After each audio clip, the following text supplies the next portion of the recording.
Dernièrement, vous avez entendu parler du lancement de la nouvelle édition du prix littéraire Damas Potvin.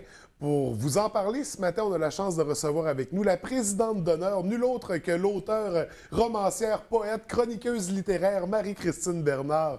Bienvenue à l'émission, ça va bien ce matin? Ça va très bien, merci. Et Écoutez, vous? oui, merci, très bien. Puis merci également d'avoir accepté la présidence d'honneur. En tout cas, je ne peux pas le dire au nom du comité de l'organisation, mais quand même, je trouve ça intéressant. Je suis plutôt une présidente honorée. Oui, en fait. ben, parce que vous avez un parcours littéraire des plus intéressants. Côté romancière et poète, on parle de près d'une dizaine d'ouvrages qui ont été publiés depuis le début de votre carrière, puis des ouvrages qui ont marqué, là, je veux dire, qui ont été populaires, qui ont été appréciés également parce que vous avez remporté quelques prix littéraires très intéressants. Si j'en mentionnais quelques-uns, le prix littéraire du Salon du Livre, 2 années presque consécutives, ouais. 2006-2008. On parle du prix Jovette Bernier, du prix France-Québec également, un prix très prestigieux. Vous avez un parcours très intéressant. Ça a commencé comment, cette aventure-là, dans le milieu littéraire? Oh là là, ben, j'écris depuis avant de savoir écrire. J'avais toute petite des petits cahiers que je remplissais de choses inventées, ouais. D'un alphabet inventé, puis je disais que j'écrivais des histoires. Fait que ça, pour moi, ça fait partie de mon être. Mais j'ai publié pour la première fois une nouvelle à l'âge de 15 ans dans une revue littéraire qui s'intitulait... Ah, le nom m'échappe. C'était publié à Rimouski. Enfin, donc, la première expérience professionnelle. Ma première publication professionnelle, oui, dans une revue littéraire. Donc, à 15 ans, c'était déjà... J'avais eu une critique à Radio-Canada à l'époque et je ne portais plus à terre. Ah oui! D'ailleurs, parlant de Radio-Canada, vous avez collaboré avec la station pendant de nombreuses années.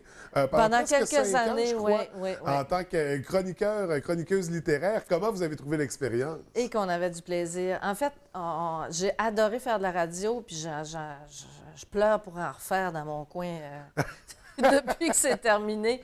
Mais quelle expérience formidable. En fait, on était autour de la table des gens qui se complétaient bien.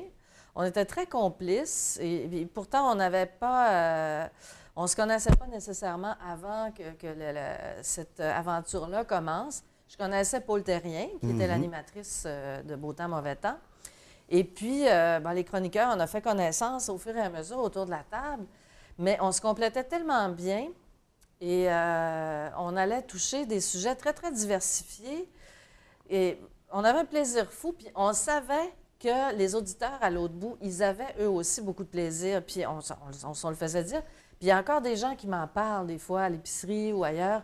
Mais êtes-vous encore là? Allez-vous revenir? Mais on aimait tellement ça. Pas pour moi, mais pour l'espèce de symbiose. Oui, l'énergie, l'ambiance que ça créait. L'énergie qu'on avait. Puis on parlait de culture, mais dans toutes les directions, c'était formidable. Et puis, il faut dire qu'on travaillait avec une équipe formidable aussi, là. De l'autre côté de la vitre, là, en régie, c'était du monde en or aussi. Donc, il y a encore une passion pour les médias. Il pourrait avoir un retour prochainement. La radio, je dis pas non. Hein, n'importe quand. Et la télévision? La télé, c'est moins mon médium. Je suis pas mal à l'aise. Pas mal à l'aise à la télé, mais c'est moins... Il y a une autre pression quand même. Hein, Non, c'est pas la pression. C'est juste que c'est moins... J'en ai déjà fait, hein, il y a plusieurs années. Il y avait eu une émission culturelle qui était produite par Radio-Canada. Ça s'appelait Les Sorties d'Anne-Marie. Et je faisais la chronique cinéma à l'émission Les Sorties d'Anne-Marie. Donc, j'aimais ça aussi. Mais mon coup de cœur, c'est vraiment la radio. Oui, ben c'est un beau média. Puis en effet, c'est un beau terrain de jeu, la radio. Oui. On va se lancer dans le vif du sujet de le but de notre rencontre aujourd'hui, puisque vous avez accepté la présidence d'honneur de la nouvelle édition du prix Damas Potvin. Pourquoi vous avez accepté ce rôle-là? On ne peut pas refuser ça. On ne peut pas refuser ça. Moi, je ne pouvais pas le refuser pour toutes sortes de raisons. D'abord, une raison bien triviale, c'est que j'avais le temps. Oui. N'ayant pas de livres qui sortaient, donc je pouvais donner de mon temps à cette chose merveilleuse qui est le prix Damas Potvin. Mais aussi, ce prix, c'est un prix de nouvelles, d'écriture de nouvelles, qui s'adressait à l'origine aux jeunes. Oui. Maintenant, il y a un volet adulte, il y a un volet même professionnel, tout ça. Mais comme j'enseigne au cégep, j'enseigne la création littéraire, j'accompagne des jeunes dans leur apprentissage de l'écriture, puis je vois, dans ma pratique d'enseignante, je vois des vrais talents, je vois des vrais auteurs, j'en vois, là. On le sait, on lit ce qu'ils font, puis on fait « Oh, attention, auteur ». On a quelque chose entre les mains. Et j'ai souvent accompagné des jeunes dans des participations à des concours, j'ai participé à des jurys, tout ça. Puis c'est important qu'on ait des lieux comme ça, comme le prix Damas Potvin, pour donner, pour donner un cadre, pour donner un lieu à des jeunes qui pratiquent l'écriture de nouvelles, de rendre public, d'être lu. Okay? Les concours, ça sert à être lu aussi, en dehors des publications traditionnelles. Et pour moi, c'est très, très important, cette belle jeunesse que j'aime tant, de l'encourager dans cette pratique d'écriture, puis d'avoir une occasion d'être lu par des jurés qui font ça très, très sérieusement et avec tout le respect pour les jeunes et pour leur travail et pour leur talent. Et puis, donc voilà, puis bon, il y a le volet, bien sûr, adulte également. Moi, j'anime des ateliers d'écriture avec des gens de tous les âges, avec des adultes aussi.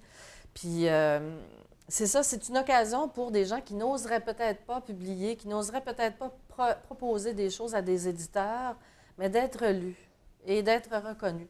Puis, bien sûr, bien, le prix Damas, c'est un prix qui est reconnu, c'est un prix qui a du prestige. Oui. Et qui récompense des œuvres de qualité. Moi, pour avoir siégé sur le jury du prix Damas, je peux vous dire que ce qu'on lit, c'est des œuvres de qualité. Quand on arrive à désigner, de faire le choix, oui. Quand on arrive à désigner là, le gagnant, là, des fois, les discussions sont sérieuses. Et là, maintenant, avec la nouvelle catégorie, bien nouvelle, mais elle était là l'an dernier, je crois que c'est la 2 ou 3e année. 2 ans, c'est ça. Oui. La nouvelle catégorie professionnelle, ça ajoute un autre aspect, un autre niveau. Bien, ça ajoute une autre dimension, puis c'est le fun parce que... pour nous, les professionnels, bon, j'en suis comme écrivain, comme écrivaine, mais pour nous, les professionnels, on a moins d'occasion de pratiquer notre art de façon plus ludique. Parce que là, on parle d'un contexte de contrainte, il y a un cadre précis, donc c'est comme un jeu, c'est comme un jeu, c'est un peu Ça me fait penser au jeu, vous savez, quand les petits bâtons, là, puis là, il faut retirer les bâtons sans faire bouger les autres. Bon, c'est un jeu de concentration, puis tout ça, mais quand on doit écrire sous contrainte, ça ressemble un peu à ça. Ouais.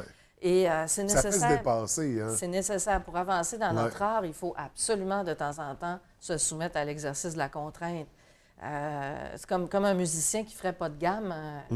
Ce serait absurde, ou pas d'exercice... Pour se délier le cerveau, pour se délier la créativité. Ça, c'est bien. Puis ça permet aussi de reconnaître le travail des écrivains professionnels en dehors de leur œuvre majeure, si je puis dire. Et ça permet, moi, ce que je trouve bien, c'est qu'une fois le concours fini, quand on se retrouve tous au gala, bien, ça permet à tous ces gens-là de se rencontrer. Les jeunes, les adultes, les écrivains professionnels, d'être ensemble et d'être liés par le même bonheur de raconter des histoires. Et là, à ce moment-là, bien, on est tous ensemble, on est tous égaux, puis on a tous des choses à s'apprendre les uns aux autres. Donc, une belle vision qui unit tous ces gens-là, tous ces auteurs, des futurs auteurs, des auteurs professionnels ou juste des gens qui ont la passion, qui ont la flamme de l'écriture. Donc, pour nos 3 catégories, on a bien sûr des prix qui reviennent. On parle de 3 000 en prix. Oui, à peu près 3 000 au total. On a, dans la catégorie jeunesse, c'est 15-20 ans. On a un premier prix de 350 oui. Deuxième, 250. Troisième, 150. Pour les adultes, 21 à 35 ans, c'est 600 le premier prix, 400 le deuxième et 250 le troisième. Et dans la catégorie professionnelle, il y a un seul prix à 1 000 Oui. Donc, c'est des belles bourses, c'est intéressant. C'est sûr que ça ne paye pas une nouvelle toiture, mais Ça souligne la participation. C'est surtout une belle pour reconnaissance. reconnaître, Ouais. pour souligner la qualité du travail des auteurs. Là, quel qu'il Absolument. soit. Ouais. On parlait de contraintes. Tout à l'heure, il y a une contrainte au niveau du format. On parle de nouvelles littéraires. Oui. Mais il y a également un thème qui est imposé, qui est lequel cette année? Hasard. Hasard. Hasard sans article. Hasard. Donc, on laisse libre, on l'aborde comme on veut, comme il nous Ben, inspire. vous savez, c'est très large. On Ouais. peut partir du principe, bon, il n'y a pas de hasard, comme on dit souvent. On peut aussi y aller dans l'étymologie. Vous savez, le mot hasard vient de l'arabe, hazard, qui signifiait le jeu de dés. OK. Hein, donc, c'est les chevaliers des croisades qui ont ramené ça en Europe, le jeu de dés. Donc, un jeu de hasard. Le jeu de hasard. Et bon, ben, on a récupéré en français le terme, pour désigner tout ce qui est fortuit, tout ce qui se produit sans qu'on l'ait contrôlé. Donc, on peut y aller là-dedans. On peut aller dans une rencontre de hasard. C'est très, très vaste. Donc, comme thème. on l'aborde sous l'angle désiré. Et c'est ça qui fait la beauté du concours. Oui. Ça peut partir dans toutes les directions. Alors, je dirais pas que c'est le fruit du hasard, Ça peut être parce même, que c'est des ça peut être réflexions. même dans la forme Oui. aussi de la nouvelle. On peut donner à la nouvelle elle-même une forme qui suggère le hasard, hein, qui suggère l'inattendu, le fortuit. Bien sûr, l'auteur est derrière l'édifice, mais s'il est assez habile pour que ça paraisse pas, tant mieux. Là, on va y aller tout de suite avec les dates avant de conclure parce qu'on a presque plus de temps. Le concours, on le lance beaucoup plus tôt que les éditions précédentes. On laisse plus de temps aux auteurs pour réfléchir au concept, pour mettre ça sur papier et le remettre. On a jusqu'à quand pour On a soumettre jusqu'au 10 février 2017 pour soumettre un texte. Tous les règlements du concours sont sur le site Internet du prix Damas Pas de vin. Donc, vous avez qu'à googler Damas Pas de vin. Vous allez arriver sur la page. Tout est là. Donc, jusqu'au 10 décembre 2017. Et le gala, où seront remis les prix, aura lieu le 21 avril OK. 2017. Donc, on se laisse encore là une bonne période pour le jury parce que C'est ça. on a beaucoup de textes, des textes de qualité. On veut prendre le temps On de prend faire la le temps, bonne puis je sélection. vous garantis que les jurés feront ça très, très, très Oui, sérieusement. oui. Et on n'en doute même pas, on le sait, c'est tellement un beau concours. Donc, on rappelle, toutes les informations se retrouvent sur le site Internet. On a également la page Facebook qui est active sur laquelle on... Tout à fait. Puis même les textes des éditions précédentes, s'ils sont parfois partagés. Oui, on peut y avoir accès aux textes des éditions précédentes. Donc, qu'on veuille participer, s'inspirer ou juste apprécier ces beaux textes-là de ces auteurs qui, pour l'instant, vont être anonymes, mais qui seront révélés pour Oui, la parce tenue qu'on du gala. c'est ça, on juge les textes de façon anonyme. Hein, Oui, oui. Alors ça, c'est Donc, il n'y a pas de formidable. parti pris, il n'y a Pas pas de parti pris. d'influence. Non. Et c'est Ça très m'est déjà intéressant. arrivé d'être membre du jury et que c'était un de mes étudiants qui remportait le prix. Mais comme c'était anonyme, je ne l'ai pas reconnu. Donc, pas de conflit d'intérêt. On Non. garde ça propre et c'est tant mieux comme ça. C'est ça. Écoutez, Mme Bernard, c'est une rencontre très intéressante. J'espère qu'on se reverra pour la tenue du gala annoncée. Donc, inviter les gens. Espérons-le, bien sûr. Oui, puis faire un retour sur cette belle édition-là. Donc, je vous remercie puis je vous souhaite une belle journée. À vous aussi. Merci.